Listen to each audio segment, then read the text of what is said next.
اللہ تعبدو الا ایہ، تجھے عبادت تو اللہ کی کرنی ہے، وبالوالدین احسانا، اور اپنے ماں باپ کے ساتھ اچھا سلوک کرنا ہے۔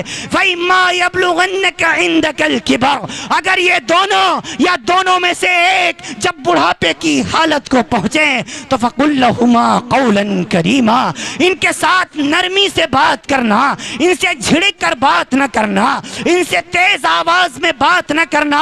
اُفٍّ وَلَا تَنْهَرْهُمَا، ان کے سامنے اوف تک نہ کرنا۔ کیوں؟ وَهْنًا عَلَى وَهْنٍ، بوجھ پر بوجھ اٹھاتی تھی تیری ماں، وَهْنًا عَلَى وَهْنٍ، بوجھ پر بوجھ اٹھاتی تھی تیری ماں۔ یہی ماں ہے جس نے 9 مہینے تجھے پیٹ میں رکھا، یہی ماں ہے جس نے 2 سال تک اپنا خون دودھ کی شکل میں تجھے پلایا، یہی ماں ہے جو بچپن میں تجھے چلنا سکھاتی ہے، یہی ماں ہے جو تیری گندگی کو صاف کرتی ہے، یہی ماں ہے جس نے تجھے بولنا سکھایا ہے، یہی ماں ہے جو تیرے بچپن کا سہارا بنی ہے۔ اگر ماں نہ ہوتی ہم دنیا میں وجود نہ پاتے۔ جس دن سے گھر میں بیٹا پیدا ہوتا ہے، جس دن سے گھر میں اولاد پیدا ہوتی ہے، ماں باپ اپنے لیے جینا چھوڑ دیتے ہیں، اولاد کے لیے جینا شروع کر دیتے ہیں۔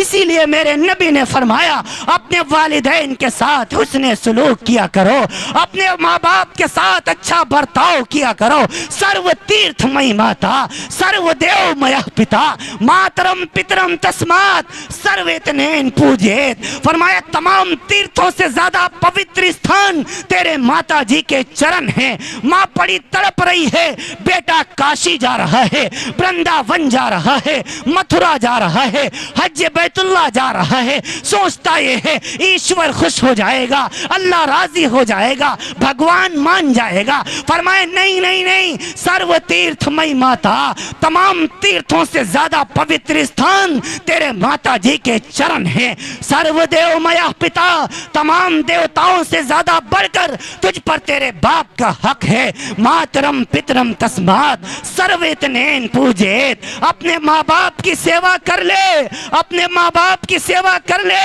گویا تو نے تمام دیوتاؤں کو پرسن کر لیا۔ اے لوگوں، والدین کی خدمت کرو، یہ تمہیں دوبارہ نہیں ملنے والے۔ کرو گے انشاءاللہ؟ کتنے لوگ ارادہ کرتے ہیں انشاءاللہ؟ اگر دنیا سے جا چکے ہیں، میری طریقے سے بدنصیب ہو چکے ہو، تو ان کے لیے مغفرت کی دعائیں کیا کرو۔ کرو گے انشاءاللہ؟ رب ارحمہما کما ربیانی صغیرا، ان کے لیے دعائیں کیا کرو، اللہ ان پر رحم و کرم اور عافیت کا معاملہ فرمائے۔ عزیزوں، ماں باپ کی دعائیں رد نہیں ہوتی، اور جیسے ماں باپ کی دعائیں رد نہیں ہوتی، ایسے ماں باپ کی بد دعائیں بھی رد نہیں ہوتی۔ ہم سب انشاءاللہ اپنے والدین جو اگر موجود ہیں، اللہ تعالیٰ آپ کے والد کو، آپ کی والدہ کو حضرت نوح علیہ السلام کی عمر عطا فرما دے، آمین کہہ دیجئے۔ آمین۔ اگر آپ کے دنیا سے جا چکے ہیں میری طرح، اللہ ان کی بخش و مغفرت فرمائے، اللہ ان کے حسنات قبول فرمائے، اللہ ان کے سیئات معاف فرمائے، اللہ ان کو قبر میں کروٹ کروٹ چین و سکون نصیب فرمائے۔ آمین۔ ماں باپ کی دولت دوبارہ نہیں ملا کرتی۔ عزیزوں، میں عرض کر رہا ہوں آپ سے، موسیٰ علیہ السلام، آپ سب جانتے ہیں موسیٰ علیہ السلام کو۔ ایک واقعہ بتاتا ہوں موسیٰ علیہ السلام کا۔ موسیٰ علیہ السلام کوہ طور پر گئے اللہ رب العالمین سے باتیں کرنے کے لیے۔ اللہ تعالیٰ نے فرمایا اے موسیٰ، جو جنت میں تیرا ساتھی ہوگا وہ ایک گوشت بیچنے والا ہوگا۔ کیا بیچنے والا؟ گوشت بیچنے والا۔ اللہ میرا ساتھی ہے گوشت بیچنے والا؟ فرمایا ہاں، میری مرضی، جس کو چاہوں تیرا ساتھی بنا دوں۔ اللہ اس کا نام کیا ہے؟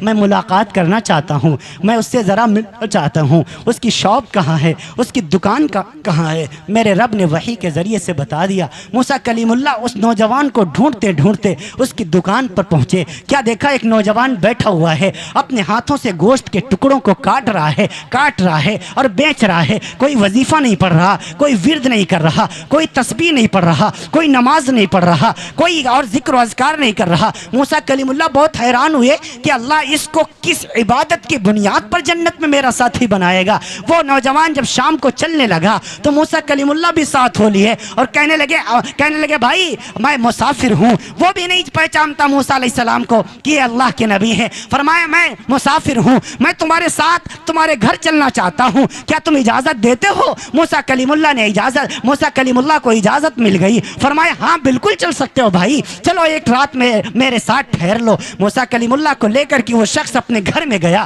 جب گھر میں جاتا ہے اس کے گھر میں بیوی بھی موجود ہے، بچے بھی موجود ہیں، بہنیں بھی موجود ہیں، سارے لوگ موجود ہیں، اور ایک الگ روم بنا ہوا ہے، ایک الگ کوٹری بنی ہوئی ہے۔ کیا دیکھا؟ اس میں ایک کمزور سی جان لیٹی ہوئی ہے، ایک کمزور سے بدن والی بوڑھی لیٹی ہوئی ہے۔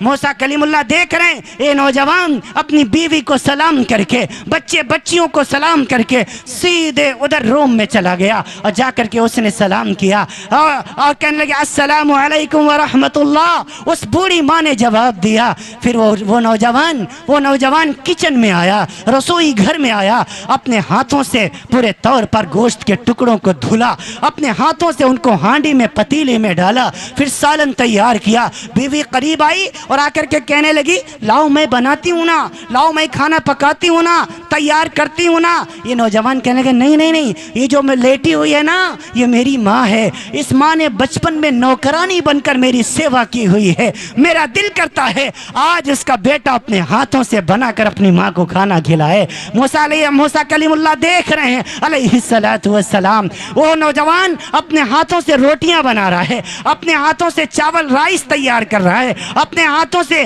گوشت بنا رہا ہے۔ پھر جب بن کر کے تیار ہو گیا وہ نوجوان نے اس کو تشتری میں سجایا، تشتری میں اس کو لگایا اور لگا کر کے سیدھا اپنی ماں کے کمرے میں آیا، ماں کے روم میں آیا اور اپنی اس گود کو کرسی بنا لیا، ٹیک لگا کے اپنی ماں کو بٹھایا گودی میں اور چھوٹے چھوٹے ٹکڑے توڑ رہا ہے اور اپنی بوڑھی ماں کے منہ میں ڈالتا چلا جا رہا ہے۔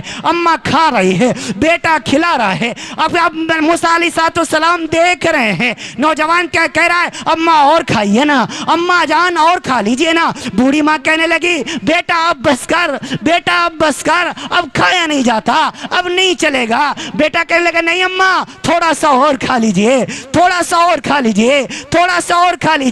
ماں کھاتی چلی گئی، بیٹا کھلاتا چلا گیا۔ بوڑھی ماں نے کہا بیٹا اب نہیں کھا سکتی۔